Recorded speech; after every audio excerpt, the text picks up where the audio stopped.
सिद्धेभ्यः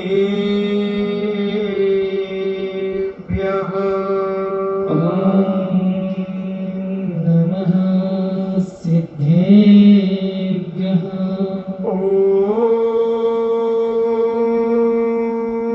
नमः सिद्धेभ्यः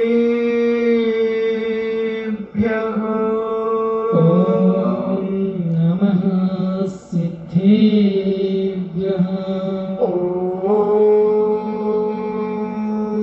नमः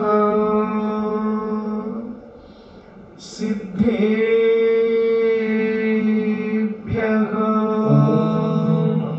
नमः सिद्धेभ्यः नमो अरिहन्ताणं नमो अरिहन्ताणं नमो सिद्धाणं नमो सिद्धाणं नमो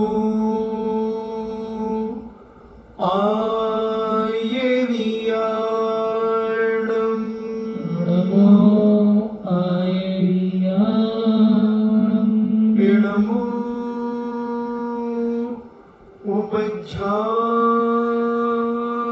उपज्झायाणं नमो उवच्छायाणं नमो लोये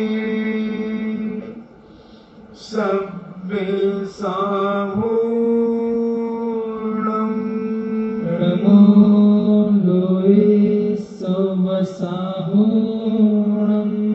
पंच परमेष्टि भगवान की जय अहिंसामयी वीतराग विश्व धर्म की जय परम पूजनी देवादिदेव 1008 श्री आदिनाथ भगवान की देवादिदेव 1008 चिंतामणि घोर उपसर्ग विजेता श्री पार्श्वनाथ भगवान की देवादिदेव 1008 शासन नायक बाल ब्रह्मचारी भगवान महावीर स्वामी की परम पूजनीय आचार्य श्रोमणि गुरुवर श्री कुंद कुंद महामुनिराज की परम पूजनीय आचार्य श्रोमणि गुरुवर श्री विद्यासागर जी महामुनिराज की परम पूजनीय निर्यापक श्रमण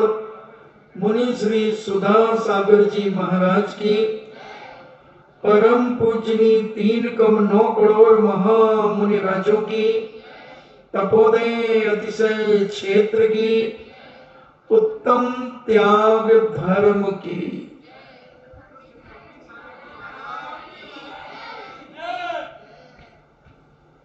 आज का दिवस कुछ कहने का नहीं है, आज त्याग करने का है। अपन विगत दिनों से जो चर्चाएं कर रहे थे, क्रोध को खत्म करके हमने क्षमा धारण की, मान को खत्म करके हमने मार्दव धारण किया, छल कपट को मायाचारी को समाप्त करके हमने आर्जो धर्म को धारण किया, लोक प्रवृत्ति को, तृष्णा को, लालच को हमने खत्म करके शौच धर्म को धारण किया। मैं कह रहा हूं कि खत्म करके, अगर आपने कम ही कर ली हो तो बहुत बड़ी बात है। खत्म करना तो 10वें गुण स्थान की बात है, और अभी लोगों के चौथे गुण स्थान का भी पतियारा नहीं है कि इनका चौथा गुण स्थान है कि नहीं।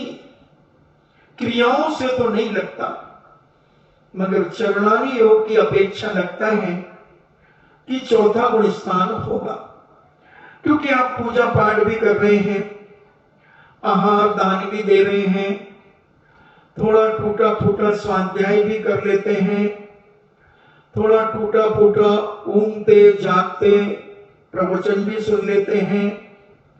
इसलिए मैं कह तो रहा था कि तुम्हारा समाप्त हो गया होगा क्रोध, कोई बात नहीं। अगर तुम इतना भी कर लो, जैसे एक सांप था, अब उस सांप ने प्रतिदिन एक छोटे से बच्चे का दूध पी जाता था। उस बच्चे को एक पात्र में दूध मिलता था और वह सांप उसका दूध पी लेता था। जब उस सांप का एक दोस्त मिला, क्योंकि सांपों के भी दोस्त होते हैं, जब बुजुर्ग महिलाओं की भी सहेलियां होती हैं, डुकरियों की, जवानों के भी दोस्त मित्र होते हैं, तो उन त्रिंचों के भी दोस्त मित्र होते हैं। हम चींटियों को भी देखते हैं, उनकी भी सहेलियां होती है। जब चींटियां निकलती हैं, इधर से आती है और इधर से आती है, तो वो एक दूसरे से कुछ ना कुछ अपनी भाषा में मुंह लग करके एक सेकंड का 1000वां भाग भी मानो उतनी देर वो बात करके चली जाती है। आप भी गौर करना। तो मैंने विचार किया कि चींटियों की भी सहेलियां होती है, मक्खियों की भी सहेलियां होती है, चींटों की भी सहेलियां होती है, तो फिर सांप के मित्र क्यों नहीं होंगे? तो सांप के मित्र ने पूछा कि भाई तू इतना हष्ट-पुष्ट क्या हो रहा है, क्यों हो रहा है? क्या पिज्जा बर्गर नूडल्स खाता है? ऐसा हट्टा कट्टा क्यों हो रहा है? क्या कारण है? पिज्जा खाता है? बोले नहीं, पिज्जा तो मेरा त्याग है। बोले नूडल्स खाता? बोले नहीं, मेरा त्याग है। तो मैगी खाता? नहीं, मेरा त्याग है। मैं तो अपनी माँ के हाथ का बना हुआ मैं भोजन करता हूं। ये तो एक बच्चा कह रहा है। मगर सांप ने कहा कि मुझे तो एक ऐसा घर मिल गया है जिस घर में मैं छुप करके रहता हूं और पूरे घर के लोगों को नहीं मालूम, केवल मैं और एक बच्चा है जिसको एक पात्र में दूध मिलता है, उसका दूध मैं पी जाता हूं। और वो मुझे कहता हट हट, मेरा दूध क्यों पी रहा, हट हट। मगर मैं तो मस्ती से पी लेता हूं। उसने कहा अच्छा। बोले मैं भी कहीं जुगाड़ करता हूं, कोई ऐसा बच्चा मिल जाए सीधा साधा, जैसे बिजोलिया के बच्चे सीधे साधे हैं, ऐसा कोई छोटा बच्चा मुझे मिल जाए तो मैं भी उसका दूध पी करके मस्त हो जाऊंगा। उसने देख लिया एक घर और उसकी मां उसे पात्र में दूध देती थी। उसने कहा देख, तू ज्यादा नाटक मत करना, पिटता भी रहे तो चिल्लाना फुसकारना मत, नहीं तो तेरा जीवन खत्म हो जाएगा। बोले मैं 100 चांटे का नियम लेता कि अगर वो बच्चा मुझे 100 चांटे मारेगा तब तक मैं नहीं फुसकारूंगा, और 100 चांटे के बाद अगर उसने मारा मैं गिनता भी रहूंगा और दूध भी पीता रहूंगा, और जैसे ही 100 होंगे और 101 करोगा तो मैं फन फैला दूंगा। उसने कहा तू जा। मैंने तो पिटने का त्याग ही कर दिया कि पिटता रहूंगा मगर उसका प्रतिकार नहीं करूंगा, क्योंकि मैंने एक दिगंबर साधु के प्रवचन सुने थे। सांप कह रहा है, सांप संगी पंचेंद्रिय है, सम्यक दृष्टि हो सकता है, व्रति हो सकता है, सांप चूहा खाना त्याग कर सकता है, कॉकरोच खाना त्याग कर सकता है सांप, मेंढक खाना त्याग कर सकता है सांप, संगी पंचेंद्रिय सम्यक दृष्टि व्रति हो सकता है क्योंकि वह संगी पंचेंद्रिय। कुछ लोग जो हैं वो कहते हैं सांप के कान नहीं होते, शायद मैंने पहले भी बताया होगा, मगर आज का साइंस कान नहीं मानता, मगर जैन दर्शन जो सुप्रीम साइंस है, उच्च कोटि का एक विज्ञान है, वो कहता है वो संगी पंचेंद्रिय है, उसके कान होते हैं। जब भी वह संगीत सुनता है, बीन सुनता है, तब वह फन उठा लेता है। तो दूसरे सांप ने दूध पीना शुरू कर दिया उस बच्चे का, और 100 चांटों का नियम ले लिया कि मैं 100 चांटे खाता रहूंगा, फिर भी फुसकारूंगा नहीं। और वही बच्चा मारता गया, वो दोनों हाथ से मार रहा था, चकाचक यूं दे रहा था, और 1 मिनट में 50 हो गए, वो दूध नहीं पी पाया और उसने फुसकारा तो बच्चे ने कहा मम्मी ये सांप मेरा दूध पी गया। बच्चे के पिताजी आए, कहां? बोले ये, और उसने क्या बोलते वो संडासी तो उसका मुंह पकड़ लिया और बहुत जोर से छत के ऊपर ऐसा घुमाया। अब प्रतिक्रमण में पढ़ते हो ना, किसी को घुमाया हो तो कई बार हम सांप को रस्सी समझ करके घुमा देते हैं कुछ दुष्ट लोग, तो उसने भी घुमा करके और ऐसा फेंका तो एक दीवार से जाकर के टकराया और मर गया। उसके साथी को जब पता चला कि मेरा मित्र ने थोड़ी सी लापरवाही कर दी, थोड़ा सा क्रोध अगर और रोक लेता तो प्रतिदिन की उसकी व्यवस्था बन जाती, मगर पहले दिन में ही उसके जीवन का अंत हो गया। ये क्रोध हमारे जीवन का प्रतिपल अंत कर रहा है, प्रति क्षण हमारे जीवन का विनाश कर रहा है। इसलिए कम से कम कल की अपेक्षा आज क्रोध का 1 पॉइंट कम से कम त्याग होना चाहिए। जब तक कोई 4 बातें मुझे नहीं कह देगा तब तक मैं उसका जवाब नहीं दूंगा, उसका क्रोध में उत्तर नहीं दूंगा, 4 सहन करूंगा। उसी प्रकार मान को लगा ले, जब तक कोई मुझे नीचा दिखाने का परिणाम नहीं करेगा और 1 बार दिखाएगा, 2 बार दिखाएगा, 3 बार दिखाएगा, 4 बार दिखाएगा, 5 बार दिखाएगा, फिर मैं उसे जवाब दे दूंगा। तू होगा अपने घर का अभी, तेरे जैसे मेरे घर में 6 नौकर है, समझता क्या है तू अपने आप को? खड़े खड़े खरीद लूंगा, तेरी औकात क्या है? फिर हम जवाब दे देंगे।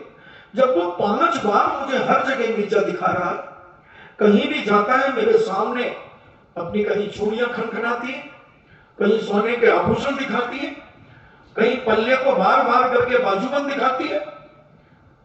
अरे मैंने नहीं पहनी तो इसका यह मतलब थोड़ी कि मेरे पास नहीं है।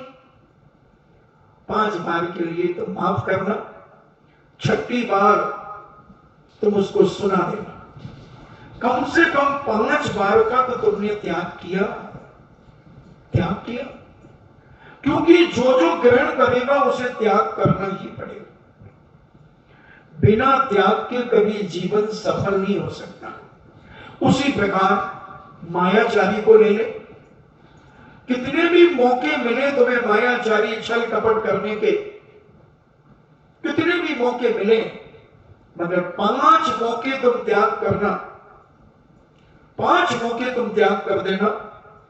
6ठे मौके पर तुम भले मायाचारी कर लेना, मैं आदेश नहीं दे रहा। अगर तुम्हें ना सहन हो, ना बने कि अब तो मायाचारी के बिना मेरा जीवन बेकार है, तो तुम कर लेना भैया। मगर 5 बार की मायाचारी का जो त्याग आज के इस त्याग दिवस पर तुम्हारी जिंदगी को भले 1 इंच ऊपर उठाएगा, मगर जरूर उठाएगा। चौथे नंबर पर लोभ कसाई आती, तृष्णा आती है, लालच आता है। इस पर भी तुम लालच मत करना, किसी दूसरे के आभूषण देखकर, दूसरे के वस्त्रों को देखकर, दूसरे के गाड़ियों को देखकर, दूसरे के घर मकानों को देखकर, दूसरे की दुकानों को देखकर, दूसरे के व्यापार को देखकर तुम किसी भी प्रकार से लालच नहीं करना। वो माइंस हमें मिल जाती, मगर क्या करें, थोड़ी सी चूक हो गई, उसको मिल नहीं सके। लेट पहुंचा मेरा टेंडर लेट पहुंचा, नहीं तो मैं उसे बता देता सारी दुनिया कि मैं क्या हूं। अब इसमें अहंकार की भी बू आ रही है और इसमें लालच की भी बदबू आ रही है, लोभ की भी तृष्णा आ रही है। ठीक है, तुम्हारे कुंड में जो था वो तुम्हें मिला, तुम लेट क्यों हुए? नियम से तुम्हारा कोई बीच में कर्म आया है, नियम से किसी कर्म ने विघ्न डाला है, विघ्न करण अंतराय से। जो भी चीज में तुम्हें सफलता ना मिले और तुम पूरी ताकत लगाओ उसको सफल बनाने में, पूरी ताकत लगाओ और तुम सफल ना हो पाओ तो किसी को दोष मत देना, किसी के ऊपर उंगली मत उठाना कि इनके कारण ये काम हो गया। ये कहना मेरे जरूर कोई पाप कर्म का उदय आया है जिस कारण से मैं सफल नहीं हो पाया, सफल नहीं हो पाया। कोई बात नहीं, क्या फर्क पड़ता है, 2 टाइम की रोटियां तो मिल रही है ना, खाने पीने पहनने ओढ़ने मिल रहा है, बच्चे सुखी है, मैं सुखी हूं, मेरा परिवार सुखी है, मेरे सास ससुर जी सुखी है, मेरा सब कुछ, मेरे भाई बंद मेरे सब सुखी हैं। क्या करना है, क्या फर्क पड़ेगा, फिर देख लेंगे। मगर उसके ऊपर उंगली नहीं उठाएंगे। इस दुष्ट ने पैसे ले दे करके माइंस ले ली, या वहां की पगड़ी ज्यादा दे करके दुकान ले ली, कुछ भी तुम अपने आप में, जिसमें भी तुम्हारा लालच का भाव बनता हो और तुम्हें लगे कि इस व्यक्ति के कारण हमारा कार्य सफल नहीं हो पाया, मत देना दोष। हमारे समाधि भक्ति में पूज्यपाद स्वामी कहते हैं, दोष वादे च मौनम, दोष वादे च मौनम। तुम्हें जहां दोष दिख जाए वहां तुम मौन धारण करो। भले तुमने अपनी सगी आंखों से देखा है कि इस व्यक्ति ने ये कार्य किया है, इस व्यक्ति ने ये कार्य किया, तुम्हें मालूम है, मगर तुम इसका ढिंढोरा मत पीटो, मत पीटो, क्योंकि तुम एक धर्मात्मा जीव हो, तुम एक पुण्यात्मा जीव हो, तुम एक मोक्ष मार्ग में बढ़ने वाले सम्यक दृष्टि जीव हो। अगर तुम्हारे मन में किसी की बुराई का ढिंढोरा पीटने का भाव है तो तुम मिथ्या दृष्टि हो, नियम से दुर्गति के पात्र हो। इसलिए हमारे पूज्यपाद स्वामी ने समाधि भक्ति में कहा, दोष वादे च मौनम। कभी किसी के दोषों का उजागर मत करो। उपगुहन अंग सम्यक दर्शन का एक अंग, 8 अंगों में उपगुहन अंग है कि अपने दोषों का तो उघाड़ करो, उघाड़ो, और दूसरे के दोषों को ढांको। ये सम्यक दृष्टि का लक्षण है। इन पर हम बहुत पहले सब तुम्हें महीनों बता चुके हैं। अगर इसके बाद भी हम नहीं सुधरे बंधुओं तो हमारा जीवन बेकार है और ये 10 लाख क्षण का समय बिताना हमारा विनाश का ही कारण है। क्योंकि हम जान जानकर अंध बने हैं, आंखन बांधी पाटी। हम जान करके चला करके अंधे हो रहे हैं, हम जान करके चला करके बहरे बन रहे हैं, हम जान करके चला करके गूंगे बन रहे हैं। हमें गूंगे हो जाना चाहिए दूसरों के दोषों पर, मगर हम कई बार तो हमें तो पता नहीं भाई, हमें तो कुछ पता नहीं, मैं तो चीजों में पढ़ू नहीं। हाँ, मैं सुनी तो थी काल, वो कह रही थी बात, वो कह रही थी, मेरे को थोड़ी सी सुनाई तो पड़ी थी भाई, कहीं है अम्मा। देखो वो धीरे धीरे उगल रही है, मगर अपने आप को ऐसे दूध की धुली बता रही है, बता रहा है कि मुझे तो कुछ पता ही नहीं, मगर बीच बीच में फुसकी जरूर छोड़ती है। जैसे सांप फुसकारता है ना, ऐसे वो फुसकी छोड़ती है। तुम्हें लग रहा होगा कि महाराज जी तुम्हें कैसे पता ये सब। हमारे विजय भाई के भाई को जिज्ञासा हो गई। मैं तो हर चेहरा खुली किताब है, मैं चेहरा देख करके पता लगा लेता हूं कि तुम्हारे मन में क्या फितूरी चली, और तुम्हारे मन में आ गया कि इनको कैसे पता ये छोटी छोटी बातें। आपको मालूम नहीं शायद, मेरा एक कान और एक आंख सारे विश्व में घूमता है, और किसी से मैं पूछता हूं नहीं। कोई भी माई का लाल कह दे कि गंभीर सागर ने आज तक, जब से मैंने दीक्षा ली है, भले वो आज तक फेल हो सकता है तुम्हारा, मगर मेरा आज तक कभी फेल नहीं होता। मैं किसी से कभी किसी के बारे में मैंने आज तक नहीं पूछा। एक छोटा सा बच्चा मेरे पास, छोटे बच्चे से लेकर बूढ़े तक आते हैं, मेरे पास सब प्रकार की वैरायटियां। नन्हे मुन्ने प्यारे बच्चे भी हमारे पास आते हैं, तो उनके माता पिता भी आते हैं, तो उनके दादा दादी भी आते हैं, मगर मैंने कभी भी किसी से पूछा नहीं। कोई सुना दे तो कान बंद नहीं करता, क्योंकि कान मेरे, मैं क्यों बंद करूं? अब ये तुम्हें विवेक होना चाहिए। और हमारे शास्त्रों में तो सब कुछ लिखा है, ऐसी दुनिया की कोई चीज नहीं है जो हमारे आचार्यों ने ना लिखा हो। अच्छा भी लिखा है तो बुरा भी लिखा है, त्याग करने से फायदे भी लिखे हैं तो नहीं त्याग करने से हानि भी लिखी है। ऐसी दुनिया की कोई भी चीज नहीं है जो हमारे पूज्यवरों ने न लिखी हो। तो इतनी तो बुद्धि मेरे पास नहीं है कि मैं सारे ग्रंथ पढ़ पाऊं, मगर जितने मैंने थोड़े से पढ़े 2-4 ग्रंथ, उनसे ही मुझे पता चला कि आचार्यों का कितना श्रोक्षम था, कितना ज्ञान था। तो ऐसी ये 4 कसाएं हम कम से कम करने का प्रयास करें। हमें मालूम है कि तुम त्याग नहीं कर सकते, हम भी त्याग नहीं कर सकते, मुनिराज भी त्याग नहीं कर सकते, क्योंकि मुनिराज पंचम काल में 6-7वें गुणस्थान से ज्यादा ऊपर नहीं चढ़ सकते। और ये लोक कसाएं जो होती है ये 10वें गुणस्थान तक होती है, मगर मानसिक होती है, अंदर से ऊपर से नहीं होती, अंदर से भाव बन जाता है।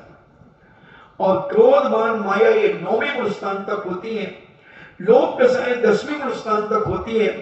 तो कम तो हम कर सकते हैं, कम करने में कोई बाधा नहीं है। जैसे उस सांप ने नियम ले लिया कि 100 थप्पड़ मुझे पड़ते रहेंगे, मैं फुसकारूंगा नहीं, तो हम भी नियम ले सकते कि हमारी जेठानी हमें 10-11 बार सताती रहेगी, हम सताते रहेंगे, हम सतते रहेंगे, और बार में बार एक हुंकार भर देंगे, हे तुम ज्यादा मत बोला करो, मैं इतने दिन से देख रही हूं। तो तू क्या करेगी? मैं कुछ करूंगी नहीं, मैंने मिट्टी की नहीं बनी हूं, मेरे माता पिता ने दूध पिलाया, समझ गई ना? और अपने चुपचाप अपने कमरे में चले जाना। इतना टेलर देना ही पर्याप्त है, मगर एक झटका तो दे ही देना चाहिए। अगर रोज रोज मत दे देना, रोज रोज दे दोगे तो मामला बिगड़ जाएगा।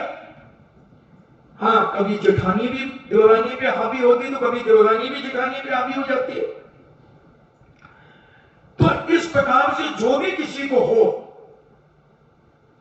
होता है। कई बार, एक बार की घटना है, मेरे दीक्षा के पहले एक किसी लड़के ने मर्डर किया होगा, और उसका छोटा भाई किसी के घर में चला गया और बोले तेरे घर में कोई दीपक जलाने वाला नहीं बचेगा, ऐसा कहकर के वो आ गया। अब वो परिवार मेरे से, उनके बच्चे मेरे से जुड़े थे, वो आ गए, बोले भैया भैया। हमने कहा क्या हुआ? बोले वो ऐसी ऐसी बात कह के चला गया। क्या फर्क पड़ता, कहने देना, उसको मालूम नहीं क्या? तूने मेरा नाम नहीं बताया? बोले नहीं, मम्मी रोने लगी और हम लोग सब रोने लगे, हमने शाम को निपट लेंगे उससे। वो तो कह नहीं अभी चलो अभी चलो, और मैं उसको जानता भी नहीं था, जिसने मर्डर किया था उसको तो जानता था, मगर उसके छोटे भाई को नहीं जानता था। मैंने कहा चलो देखते हैं। वो नहीं मिला, शाम को मिला। मेरे क्यों रे, दीपक जलाने वाला पैदा हो गया? अरे भाई साहब गलती हो गई, गलती। मैंने कहा क्या गलती हो गई? किसको धमकी दे के आया था? तुझे मालूम नहीं मैं वहां बैठता हूं? जब उसके पैर छूना उसकी मां के, और उनके बेटों से क्षमा मांगना, और नहीं तो तुम मुझे पहचानता है ना? बोले हाँ मैं जानता हूं। तो कई बार धौंसली दिखाना पड़ती है, मगर अंदर से नहीं। अंदर से तो परिणाम यही हो कि हे भगवान इनको सद्बुद्धि आए, इनका जीवन पवित्र हो जाए। क्यों ये राग देश कसायों में पढ़कर के अपना जीवन बर्बाद कर रहे हैं? क्यों ही अपने जीवन का विनाश कर रहे हैं? ऐसे परिणाम जब हमारे आएंगे तो फिर हमें कभी असत्य कहीं दिखेगा ही नहीं। हर जगह हमारी दृष्टि में सत्य होगा, हर जगह हम सत्य के मार्ग पर चलेंगे, हर जगह हम सत्य का बहुमान करेंगे और सत्य को अपने जीवन में उतारने का प्रयास करेंगे। अपने अंदर से झूठ हम निकाल करके त्याग करेंगे। झूठी बातों पर भी विश्वास नहीं करेंगे। कई लोगों की आदत होती है यहां वहां से भिड़ा देना, और जब बात बिगड़ जाए बढ़ जाए, मुझे तो पक्का नहीं मालूम था, मैंने तो सुनी थी भाई, अब मैं थोड़ी बीच में पढ़ूंगा, मेरी तो उम्र देख लो भाई, मेरी कई उम्र है, मैं थोड़ी पढ़ूंगी कामों में, मैं तो सुनी थी तो मुंह से निकल गई भाई, अब्बा झूठी हो गई तो भाई मैं क्षमा चाहती हूँ। अरे दुष्टन, पहले तो आग लगा दी, अब फायर ब्रिगेड को फोन कर रही है, हेलो एक मॉडल भेज देना फायर ब्रिगेड की, आग लग गई हमारे घर में। अरे झूठी नहीं, जितना तुम्हें मालूम हो उसमें भी अगर कोई पूछे, अगर कोई पूछे तो कहो, नहीं तो पी जाओ, अंदर पी जाओ, खत्म कर दो उस चीज को। ऐसे झूठ मिथ्या वचन कभी मुख से मत बोलो, तो ये धीरे धीरे सत्य भावना, सत्य धर्म तुम्हारे अंदर स्फुटित होने लगेगा, और धीरे धीरे जब ये स्फुटित होगा तो इस जन्म में ना सही पर भाव में कभी ना कभी हम इस सत्य को पूर्ण पा करके रहेंगे, असत्य को हम त्याग करके रहेंगे, अपने जीवन का अलौकिक जीवन जियो। 4 दिन की जिंदगी मिली है बंधुओं, इसको बड़ी बिंदास तरीके से जियो, घुट घुट करके कसायों ईर्षाओं में जीवन मत जियो। छोटी सी जिंदगी है, बहुत गई रही, थोड़ी थोड़ी भी अब जाए, और जीवन का कोई भरोसा नहीं है भैया, कब क्या हो जाए। अभी तो ऐसा वातावरण चल रहा है, ऐसा वातावरण चल रहा है कि किसी को भी कुछ हो सकता है। 27-28 साल का एक छोरा ललितपुर में, और अच्छा हट्टा कट्टा पहलवान, कोरोना हो गया, और राम नाम सत्य है, मुर्दा बोलो मस्त हो गया। क्या जिंदगी है बंधुओं, किसके प्रति कसाई कर रहे हो, किसके पास झूठ साझ बोल रहे हो। एक भाई ने गोली मार करके पत्नी को, अब स्वयं गोली मार दी, अभी 2-3 ही महीने हुए थे,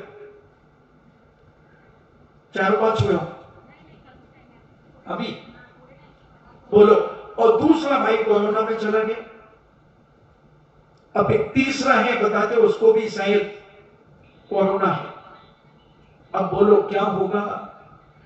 और क्या विख्यात था छोटे पहलवान के नाम से, पूरा ललितपुर क्या पूरा यूपी जानता था, पूरा मध्य प्रदेश जानता था, और आचार्य श्री का संघ जानता था। उस परिवार को आचार्य श्री का आहार उसके घर पे हुआ।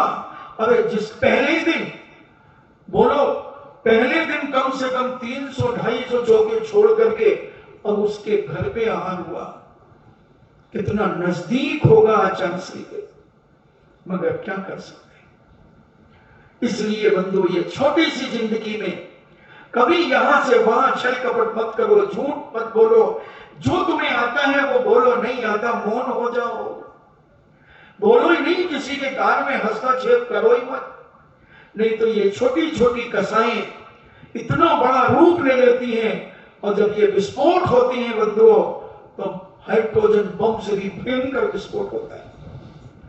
इसलिए जीवन को बहुत संभालने का प्रयास करो, सत्य को समझने का प्रयास करो, झूठ से घृणा करना शुरू करो, और झूठ निकालते जाओ, निकालते जाओ। मैं सत्य बोलूंगा, मैं सत्य बोलूंगा। हाँ, ऐसा सत्य भी मत बोल देना जहां 150 आदमी की मर्डर हो जाए, विनाश हो जाए। नहीं, मैं तो सत्य बोलूंगा, मैंने तो छुट्टक जी का प्रवचन सुना था, तो मैंने तो नियम ले लिया कि मैं सत्य के अलावा कुछ नहीं बोलूंगा। अबे वहां तो डंके की चोट में झूठ बोल देना, अगर एक जीव भी बच रहा हो, एक जीव भी बच रहा हो, तो वहां झूठ बोल देना चलेगा।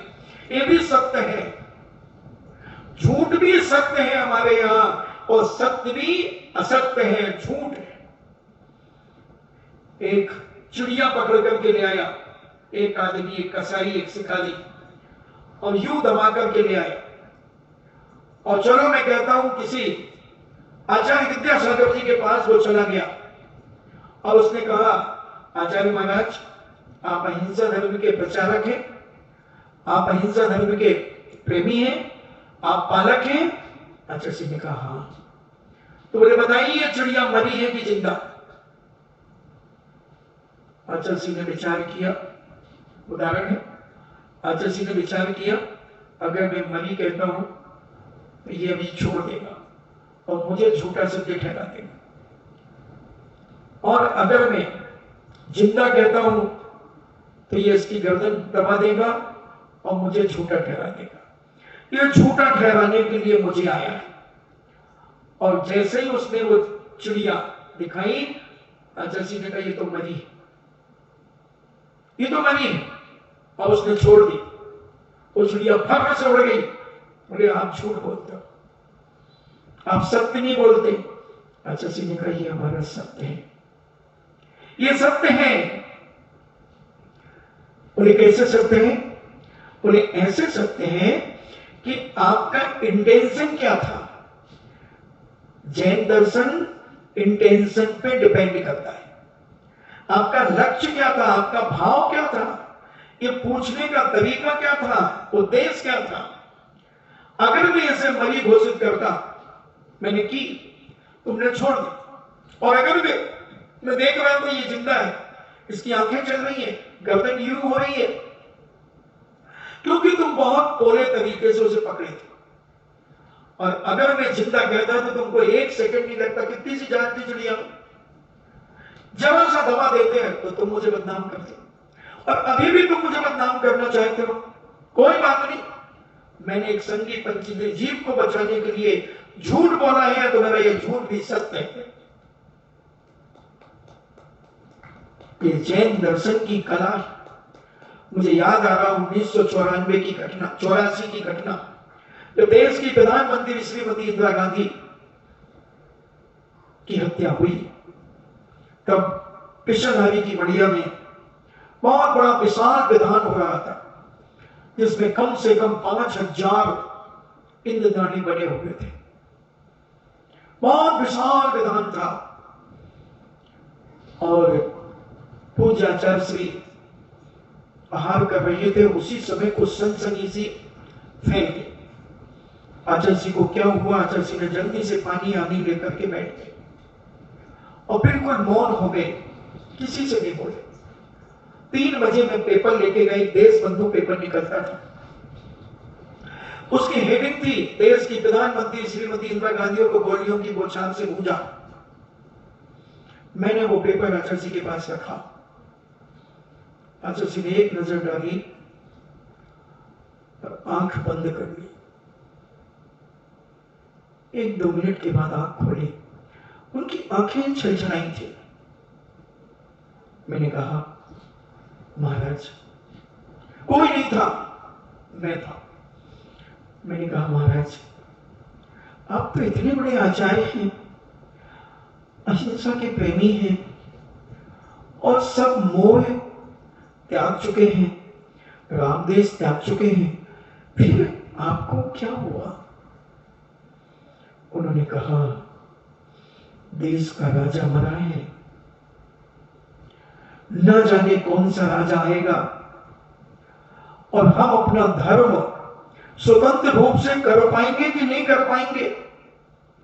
अभी इसके पहले ऐसी भी राज सत्ताएं हुई जो दिगंबर मुनियों को निकलने नहीं देते थे, वस्त्र लपेट करके निकलते थे। अभी शांति सागर जी महाराज के पहले, मतलब उसी समय उनके गुरु जो देवेंद्र कीर्ति थे शांति सागर जी महाराज के, वो चद्दर लपेट करके रोड पे निकलते थे, चटाई लपेट करके निकलते थे, या बहुत भीड़ के साथ उस झुंड में निकलते थे।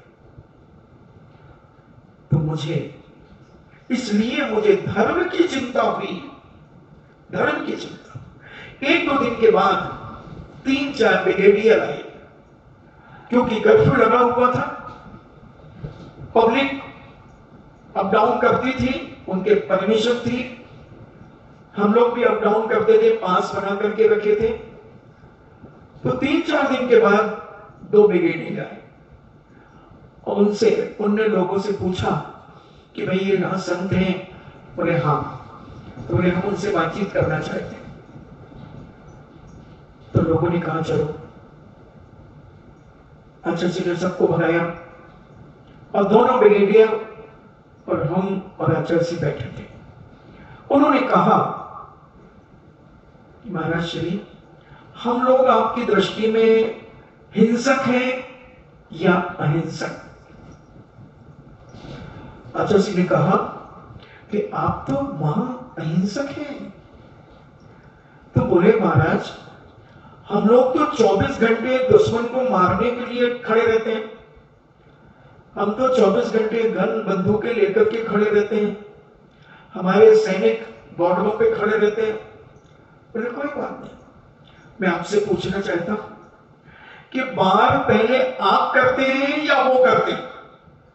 उन्होंने कहा महाराज, हमारे भारत का सिद्धांत है कि जब तक सामने वाले विपक्ष से कोई वार नहीं होगा, कोई वार्तालाप नहीं होगा, कोई वारदात नहीं होगी, तब तक हम उससे यहां से कोई प्रतिकार नहीं करते। बस तो ठीक है, अहिंसक हो, क्योंकि तुम्हारा विरोधी हिंसा का त्याग नहीं। तुम संकल्प करके मारते हो या वो तुम्हें पहले मारते हो तो तुम उन्हें मारते हो? उन्होंने कहा नहीं, जब वो हमें मारते हो तो हम उन्हें मारते हैं। ठीक है। फिर उन्होंने प्रश्न किया कि महाराज, अगर हमें कोई मच्छर काटता है और हम उस मच्छर को चटाक से एक चाटा मार देते हैं तो हम अहिंसक हैं कि हिंसक? पूछवन ने कहा हिंसक। अरे बोले, हम आदमियों को मार रहे हैं तो अहिंसक, और एक इतने छोटे से कीड़े को मार रहे हैं तो हिंसक? बोले हाँ। तो बोले आपने कहा ना आक्रमण तो उसने पहले मेरे ऊपर किया, क्योंकि वो तो अपनी सेना की भाषा में बोलेंगे आक्रमण। बोले मच्छर ने आक्रमण मेरे ऊपर किया। तो आचार्य सिंह ने कहा क्षत्रिय की क्या पहचान है? क्या पहचान है क्षत्रिय की? निहत्थे को कभी वार नहीं करता, अपने से छोटे के ऊपर कभी वार नहीं करता, स्त्री के ऊपर वार नहीं करता, किन्नर के ऊपर वार नहीं करता। ऐसी बातें कही। उन्होंने कहा वाह गुरुजी, आपका धर्म श्रेष्ठ है, श्रेष्ठ है। तो सत्य जहां बोलना है मगर किसी का विनाश ना हो जाए वहां पर ऐसा सत्य मत बोलो, तो उसका परिवार उजड़ जाए, उसके परिवार का विनाश हो जाए।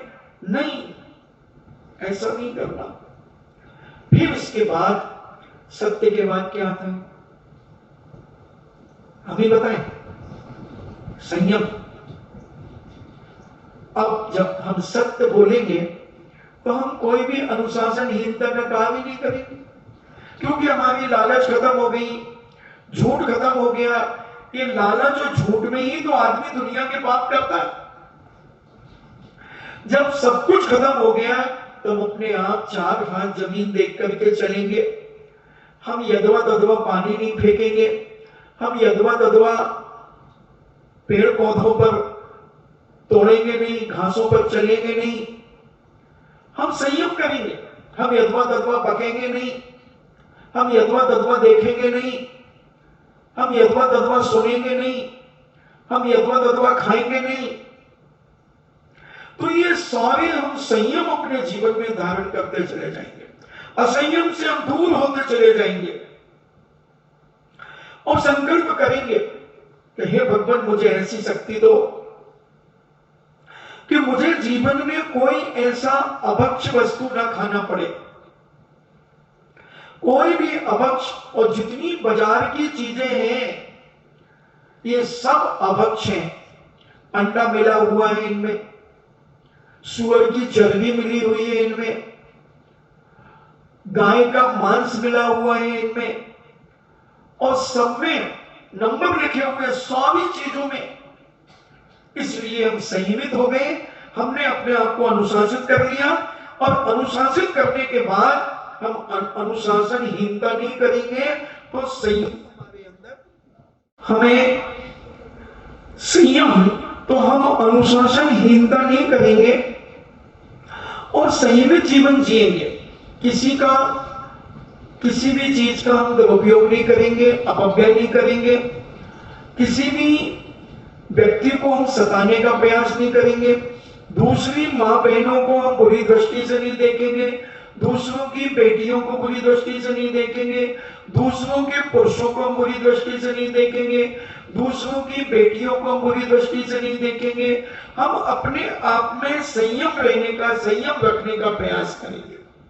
फिर संयम के बाद हम इस संसार से उदासीन होते चले जाएंगे, क्योंकि संयमी व्यक्ति संसार के वातावरण से उदासीन होने लगता है और वह अपने अंदर का सीन देखने लगता है। वो संसार में रहता हुआ भी संसार से परे रहता है। जैसे पूछवर ने अभी एक दिन बताया था कि वो भले व्रती नहीं है मगर सम्यक दृष्टि है, तो वो पसंद नहीं करेगा कपड़ों की, खाने पीने की इच्छा नहीं करेगा। जो बहू बेटियां परोस देंगी उसको शांति से, प्रसन्नता से खा लेगा। अपने पैसा ले गया दुकान पर, 500 रुपए ले गया, भैया एक कुर्ता पजामे का कपड़ा दे दो, ये 500 रुपए हैं, इसमें जैसा आ जाए वो दे दो। ठीक है बाबूजी, खादी दे दो। भैया मैं ये सब नहीं समझता, तुम्हें तो जो देना है सो दे दो, तन ढाकना। अब दिखाना किसको है मुझे, अब क्या करना है? भैया ये 200 रुपया की कोई एक साड़ी आती हो तो ये मुझे दे दो, 2 साड़ियां दे दो, क्योंकि 5 तो मेरे पास हैं, 2 और दे दो, क्योंकि अभी 10 लाक्षण पर्व लगने वाले हैं तो थोड़ी आवश्यकता पड़ेगी। और कौन सा कलर? भैया कलर वलर नहीं, तुम तो दे दो, जो इन रुपया में जो आती हो भैया वो दे दो। ऐसा संयमित जीवन हो जाए, फिर वो तप तपता है, फिर वो कहता है हम संयमित हो गए, अब हमारे घर में जो अनावश्यक चीजें हैं इनका कोई उपयोग ही नहीं है, हटाओ इनको, हटाओ। भैया अब मेरे नाम से जो तुम लोगों ने बैंक में खाते खोले थे ना, वो सब अब हमारा मन कहता है कि हम इतना नहीं रखेंगे, तुमने मेरे नाम से 25 लाख रुपए रखे हैं, नहीं मैं छोड़ता हूं। अरे बाबूजी रुको, अभी जीवन का कोई भरोसा नहीं है। अब हम अष्टमी चतुर्दशी उपवास करना शुरू करेंगे, सप्तमी को एक आसन करेंगे, अष्टमी को उपवास करेंगे, नवमी को एक आसन करेंगे। अब हम प्रदोषोपवास करेंगे। अब हम अपने जीवन में रस परित्याग करेंगे। आज मीठा नहीं खाएंगे, कल नमक नहीं खाएंगे, खट्टा नहीं खाएंगे, शर्करा आदि जो भी कुछ न कुछ हम तपस्या के रूप में करेंगे। एक आसन से बैठेंगे, जितनी देर बैठते बनेगा, फिर कल हम 1 मिनट और बढ़ाएंगे, परसों हम 1 मिनट और बढ़ाएंगे, 1-1 मिनट 2-2 मिनट हम बढ़ा करके 1-1 घंटे एक आसन से बैठ करके प्रभु का स्मरण करेंगे। काय को क्लेश करेंगे, इन्हें काय को कष्ट देंगे, ये भी कर्म निर्जरा का कारण है, ये तप है। तो महाराज जी शरीर को कष्ट देने से, शरीर को तपाने से क्या आत्मा तपती है? तो मैं आपसे पूछता हूं, दूध कौन कौन तपाता है? तुम लोग कच्चा दूध पिलाते हो कि दूध तपाते हो? चौके में क्या करते हो? लबू का भाई दूध तपाती हो कि क्या करती हो? कि ऐसे ही कच्चा दूध दे देते हो? तपाते हो दूध को? वाह वाह, एक अजूबा मैंने देखा कि बिजौलिया के लोग दूध तपाते हैं, बिजौलिया के लोग दूध को गर्म करते हैं। या अल्लाह, या अल्लाह, मैंने तो कभी नहीं सुना अपनी जिंदगी में कि कोई दूध को तपाता हो, दूध को गर्म करता हो। मैंने तो नहीं सुना, मैंने तपाया तो नहीं है मगर देखा जरूर है, देखा जरूर है। नहीं, दूध नहीं तपाया जाता, भगोनी तपाई जाती है, और भगोनी में दूध होता है तो दूध तपता है। उसी प्रकार शरीर में आत्मा है तो शरीर तपता है तो आत्मा तपती है, और आत्मा में निखार पैदा होता है।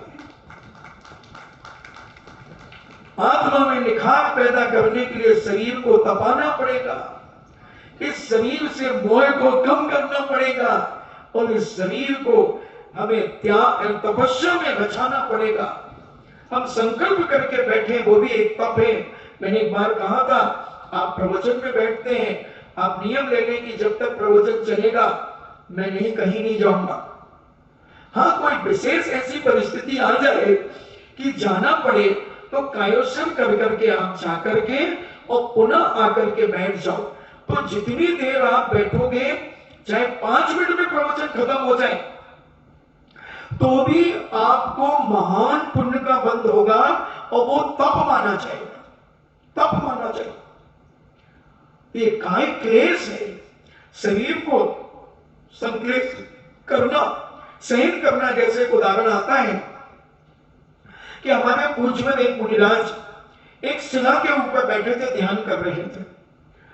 धूप का मान लो आज आहार करके बैठ गए और गर्मी का समय था और दिन भर बैठे रहे और दूसरे दिन आहारचर्या के समय पर उठे और संकल्प कर गए कि दोबारा आकर के यही बैठूंगा। और एक पूर्व जन्म के बैरी दुष्ट ने उस शिला के ऊपर बहुत सारी अग्नि जला दी। शायद पद्मनंदी पंचविंशति में एक कथा आती है या कहीं आती है। और उस शिला में, पूरे शिला में अंगारे फैला दिए। जंगल में मुनिराज रहते थे, शहर में आहारचर्या को जाते थे, तो 2-3-4 घंटे तो आने जाने में लगेंगे ही लगेंगे। और पूज्यवर संकल्प करके गए कि मैं इसी शिला पर आकर के बैठूंगा।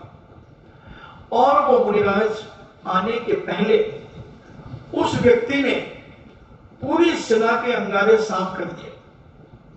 महसूस ही नहीं होने दिया कि इस पर हमने आग जलाई। वैसे ही ऊपर से सूर्य की किरणों से तप रही थी शिला, और गर्मी में थोड़ा सा गर्म भी बहुत गर्म होता है, ठंड में तो चल जाए। और पूज्य मुनिराज यथावत अपना पिछी मार्जन करी तो पिछी भी जल गई और उन्हें कमंडल रखा और बैठ गए। और ऐसे लीन हुए तप में, ऐसे लीन हुए कि उन्हें केवल ज्ञान प्राप्त हो गया। दुश्मन ने उन्हें जलाने के लिए, मिटाने के लिए उन्होंने आग लगाई, मगर प्रभु ने उसके प्रति द्वेष भाव नहीं किया और स्वयं अपनी आत्मा को ऐसे निखारा, ऐसे निखारा। शरीर तो तपा, शरीर तपने के साथ साथ आत्मा भी तपी, और आत्मा तपते ही केवल ज्ञान प्राप्त हो गया और 5000 धनुष ऊपर चले गए। तपने की बहुत बड़ी आवश्यकता है। अब आता है त्याग। त्यागी आएगा ना, रिपीट कर रहा हूं, रिपीटेशन, क्योंकि त्याग कहते हैं ना, रिवीजन करने से डिवीजन बनता है। अगर बच्चों को बार बार रिवीजन कराते हैं तो उनका डिवीजन बहुत अच्छा बनता है। उसी प्रकार में तुम्हें 10 लक्षण पर्वों का मैंने रिवीजन कराया, बहुत शॉर्ट में और बहुत अच्छे से। कोई कथा कहानी नहीं, केवल एक छोटी सी कहानी 1.5 मिनट की सुना करके तब के ऊपर से बता दिया। तो अब आता है त्याग। आपने घी तपाया होगा, तपाते हो घी? हाँ, आप तो अब घुमाऊंगा नहीं। तो जब घी आता है नया बाजार से, तो तुम उस घी को चल बर्तन और खुला सा बर्तन में तपाते हो। तपाने के बाद उसमें जो छाछ मट्ठा रहता है वो जलता है, जलता है। फिर आप उसे छानते हो, मगर मुझे एक दर्द है कि उस घी को तुम छन्नी से मत छाना, कपड़े से छाना करो, कपड़े से छानो। ये तुम सीखो लोगों से, छन्ने से कोई चीज नहीं छनती। छन्नी से आप तो दूध भी छन्नी से छानने लगे, तेल घी भी छन्नी से छानने लगे। ये बहुत गलत है, बहुत गलत है। हमेशा मैंने तो अपनी सगी आंखों से कपड़ों से छनता ही देखा। कई बार डांट पड़ती थी घर के पुरुषों को, इतना मोटा कपड़ा ले आए, इसे पानी नहीं निकल रहा। वो लट्ठा आता था ना, लट्ठा, तो लट्ठा डबल करके, इसका नाप है 36 अंगुल लंबा और 24 अंगुल चौड़ा। इस छन्ने से पानी छाना जाता है, दूध छाना जाता है। महाराज जी, दूध तो निकले ही नहीं, 10 बार ऐसे करे तो समय किसके पास है? हाँ, तो जिसके पास समय नहीं है तो आप अशुद्ध खा रहे हो, पी रहे हो, खिला रहे हो। अभी आपके प्रतिक्रमण में भी आ रहा है ना, एक गहरे छन्ने से नहीं, दोहरे छन्ने से, दोहरे छन्ने से। उस छन्ने को प्राशुक पानी से गीला कर ले तो पानी फिर जल्दी निकलने लगेगा। और घी वगैरह जब छानते हैं तो कपड़े से ही छानते, मैंने देखा। वो घी छानने का कपड़ा रहते ही घरों में, उसमें इतना पोर्शन, यानी गोल पोर्शन, उसमें कुछ मटमैला सा हो जाता है। वो घी छनता उसी से, उसको धो करके फिर रख लेते और फिर उससे छानते, तो वो घी छना माना जाता है। तो उसमें ये उदाहरण क्यों आ गया? फिर वो मरी, वहां मध्य प्रदेश में उसको मरी कहते हैं, मरी, जो जल जाता है, वो काला काला सा नीचे निकलता है। फिर उसको छानते और छान करके माताएं उसका त्याग कर देती हैं, मगर बच्चे उसको ग्रहण कर लेते हैं। क्या करते हैं बच्चे?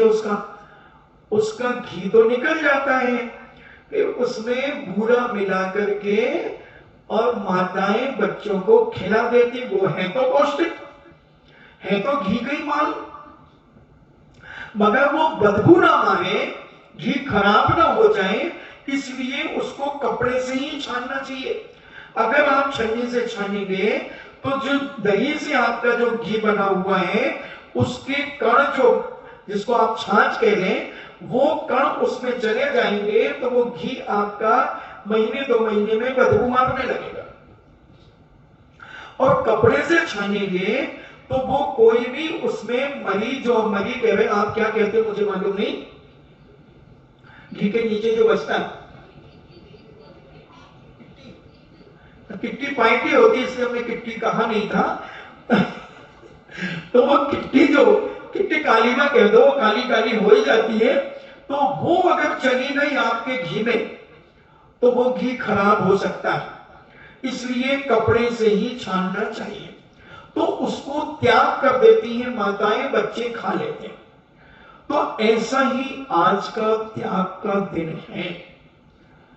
और त्याग वही कर सकता है जिसने ग्रहण किया है।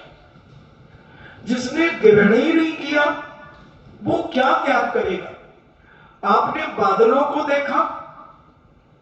मैं आज शाम को बादलों को देख रहा था कि ये बादल समुद्रों से पानी को ग्रहण करते हैं तो काले होते जाते हैं।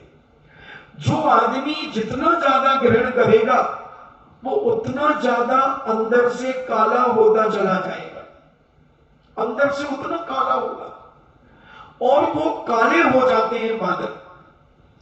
तुम्हारे यहां कभी उत्तर दिशा के बरसते हैं, कभी पश्चिम दिशा के बरसते हैं। हमारी भद्रबाहु संहिता के अनुसार पश्चिम दिशा के काले बादल जरूर बरसते हैं, जरूर बरसते हैं। उत्तर के तो कई बार हमने देखा कैंसिल भी हो जाते हैं, वो कहीं और चले जाते हैं, तो किसी को पश्चिम पड़ता होगा तो उनके यहां झमाझम कर जाते होंगे। तो ये काले जब हो जाते हैं तो इतने भर जाते हैं ये, तो देखने में भी अच्छे नहीं लगते, अच्छे नहीं लगते। और जब ये त्याग कर देते हैं, जब ये कालापन त्याग कर देते हैं, तो कैसे बिल्कुल सुंदर आकाश हो जाता है, निर्मल आकाश हो जाता है, क्योंकि उसने ग्रहण किया था, उसने त्याग कर दिया, त्याग कर दिया। आपने भी अगर त्याग नहीं करो तो आप ग्रहण नहीं कर सकते। कितने दिन त्याग नहीं करो, चलो किसी में क्षमता है कि एक दिन त्याग ना करे और दूसरे दिन भी ग्रहण कर ले, तीसरे दिन भी ग्रहण कर ले, चौथे दिन ग्रहण कर ले, मगर 5वें दिन तो बम्बार्डिंग हो ही जाएगी। निकलेगा निकलेगा, त्याग तो करना ही पड़ेगा। और नहीं हुआ तो फिर दूध में 10-12 मुनक्के उबाल करके, बीज निकाल करके वो दूध पिलाना पड़ेगा कि तूने सीमा से ज्यादा ग्रहण कर लिया, अब निकाल दे, नहीं तो तेरा पेट खराब हो जाएगा, तेरे पेट में पत्थर बन जाएंगे। इसलिए जो जो ग्रहण करते हैं उन्हें त्याग करना पड़ता है। मोक्ष मार्ग त्याग का ही है, त्याग का ही है। सबके पास सब कुछ था, सबके पास सब कुछ था, मगर सबका कुछ ना कुछ त्याग कराया गया। मुनि महाराजों का तो सब कुछ त्याग करा दिया, तन पर एक धागा ही नहीं रखा, सब कुछ ले लिया गया, छोड़ दिया गया, त्याग कर दिया गया। और हम लोगों का भी त्याग तो हुआ है। एक देश त्याग हुआ है, एक देश नीचे की पैंट त्याग हो गई, ऊपर की शर्ट, टी शर्ट, कुर्ता त्याग हो गया, बनियान त्याग हो गई, सब कुछ त्याग हो गया, जूते चप्पल त्याग हो गए, सब त्याग हो गया। धीरे धीरे व्रती भी ऐसा ही करता है कि अपने जीवन को त्याग की ओर बढ़ाता चला जाता है, बढ़ाता चला जाता है। क्या करना है? विचार कर,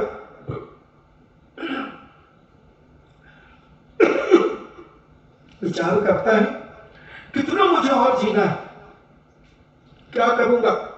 20 साड़ियां बहुत हैं, 20 कपड़े बहुत हैं, पिजामा कुर्ता पैंट शर्ट 20 बहुत हैं, बाकी का त्याग। और इतने कपड़े हैं आदमियों के पास कि 6-6 महीने में उनके नंबर आएंगे। हमने कई माताओं को देखा, अब कहो तुम कह दो मुझे कोई डर नहीं है कि महाराज जी तुम ये भी देखते हो, मुझे तो 2 आंखें मिली हैं तो देखूंगा मैं तो, मगर राग देश नहीं करूंगा, मगर जब स्मरण में आएगा तो सीधा एक बॉल तो फेंकूंगा। मैंने 2015 में जिनके जो वस्त्र देखे थे वो आज 2020 में भी वो वस्त्र देखना। तो मैंने विचार किया कि 5 साल में 60 महीने हो गए, और 60 महीने में एक साल में 365 दिन होते हैं, एक साल में तो 1500 तो वो हो गए, और 65 यानी सवा 350 वो हो गए, तो 1825 दिन के बाद भी कपड़ा चल रहा है। वाह रे वाह, वाह रे वाह, ये तो ढाका की मलमल को भी पार कर गया। ढाका की मलमल चलती थी, जो 13 मीटर का थान अंगूठी में से निकल जाता था, इतनी बारीक होती थी वो, फिर भी वो इतनी नहीं चलती थी। मगर हमारी माताओं के कपड़े तो मैं तो कम ही कह रहा हूं, मुझे स्मरण पूरा नहीं आ रहा, हो सकता है किसी के पास 2002 के कपड़े भी अभी जीवित हो सकते हैं, कोई बड़ी बात नहीं।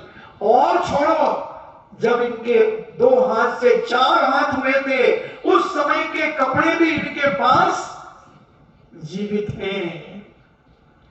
किसी के पास कोट जीवित होगा, तो किसी के पास साड़ी जीवित होगी, तो किसी के पास शेरवानी जीवित होगी। यानी आपके पास कितने कपड़े हैं, कितने कपड़े हैं। इनका त्याग करने का परिणाम अपने जीवन में बनाने का भाव बनाओ। बहुत गई रही थोड़ी, क्या करोगे अपने जीवन में? मैंने तो दीक्षा के 3 साल पहले नए कपड़े बनवाने का त्याग कर दिया था, तो नए कपड़े नहीं बनाऊंगा। अब आप समझ जाओ कि कितने थे, तो जरूरत नहीं थी नए बनवाने की, इतने थे। तो तुम्हारे पास भी इतने हैं, चलो तुम जीवन भर के लिए नहीं ले सकते, तो कम से कम 1 साल 2 साल में नए कपड़े नहीं खरीदूंगा। करो, बनाओ विचार, क्या करो।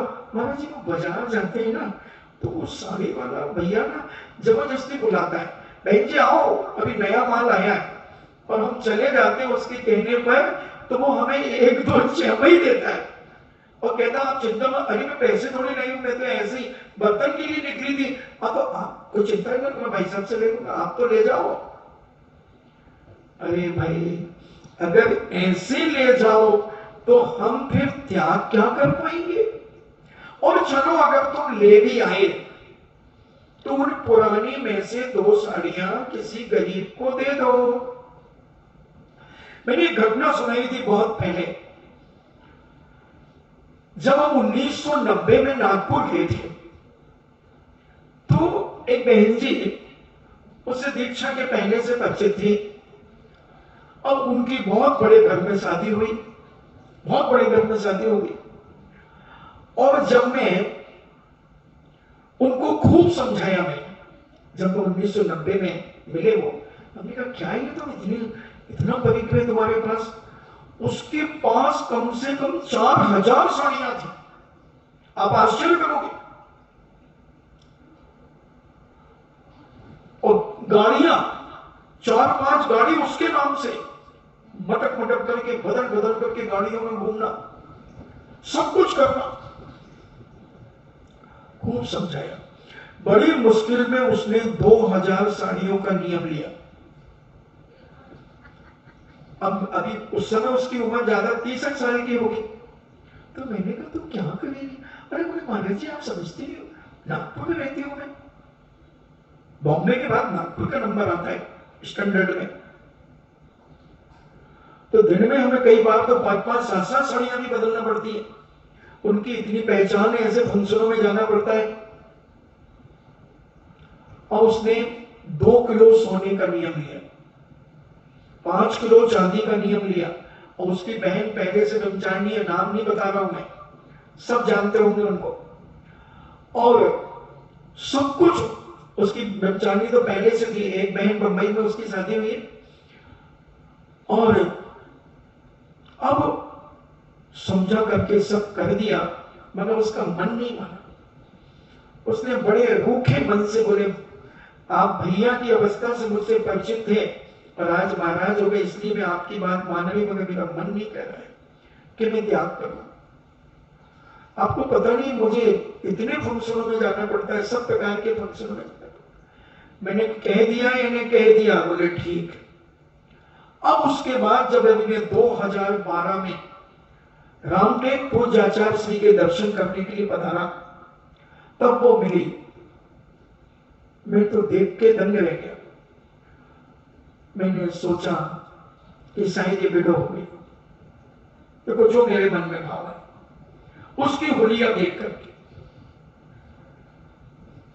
क्योंकि जो आदमी इतनी मुश्किल से त्याग करे, फिर वो बैठी मेरे पास। हमने कहा क्या हुआ।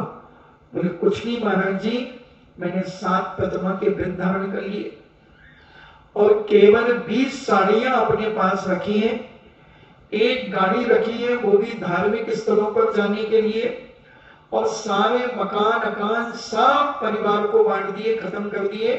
केवल मेरे पास 1 गाड़ी, 2 कमरे, एक में मैं सोती हूं, एक में अपना भोजन बनाती हूं, और 1 गाड़ी। और मैंने अपने पास में कुल 25 लाख रुपए रखे। दान करने के लिए बच्चे कभी मना नहीं करते, मैं जितना भी दान बोलूं आचार्य श्री के पास, तो मुझे कभी भी बस बोल देती हूं, बच्चे वहां से चेक भेज देते। तो मैंने कहा तुम सच कह रही हो, तुम तो 2000 साड़ी में भी तुम्हें नानी चिंता हो रही थी तुम्हारी।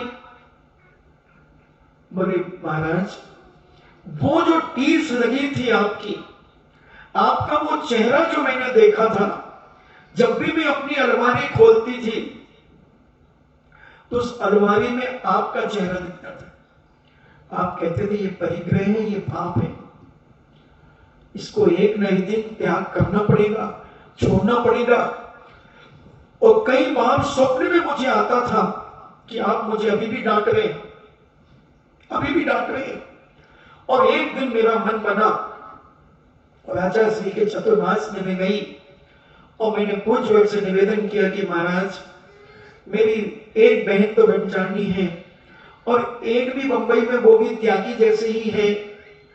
अब मैं भी धर्म ध्यान करना चाहती हूँ और उसने भी आचार्य श्री के पास सब कुछों का त्याग करके एक सीमा बना ली।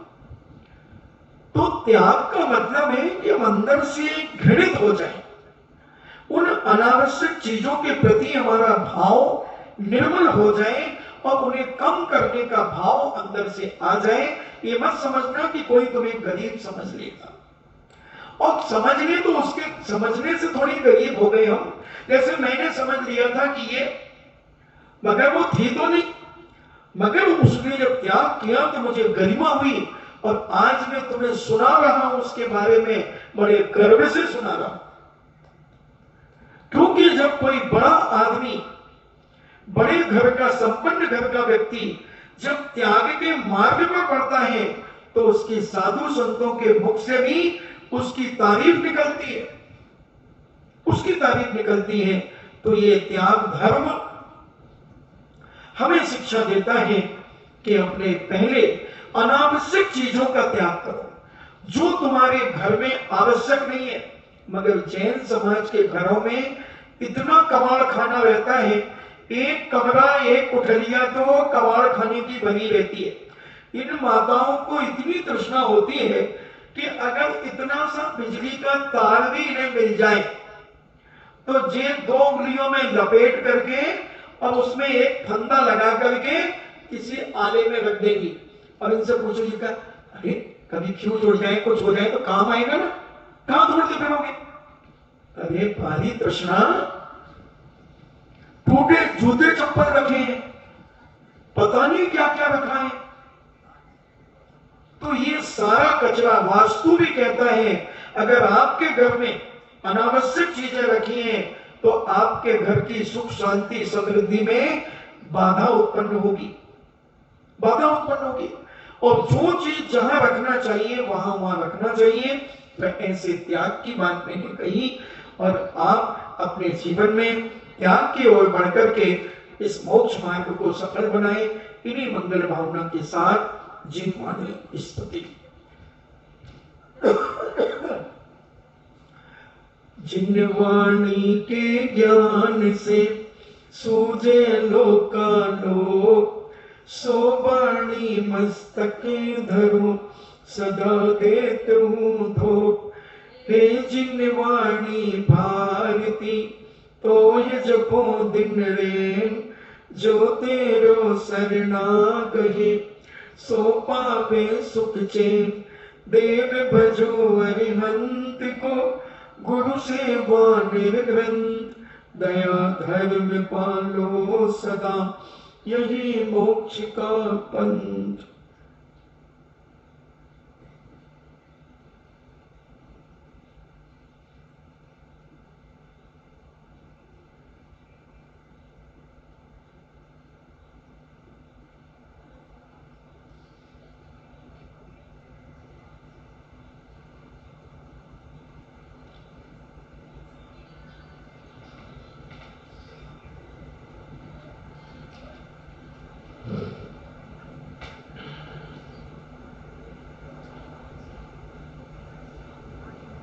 परम पूज्य द्वादशांग जिनवाणी माता की, परम पूज्य सुत देवता, सुत देवता, सुत देवता, जैनम जेतो शासनम, जैनम जेतो शासनम, जैनम जेतो साधनम। जिस बच्चे ने अपनी शैतानी त्याग करके आज प्रवचन में बैठा था, आप त्याग धर्म से भी समझ में आ गया।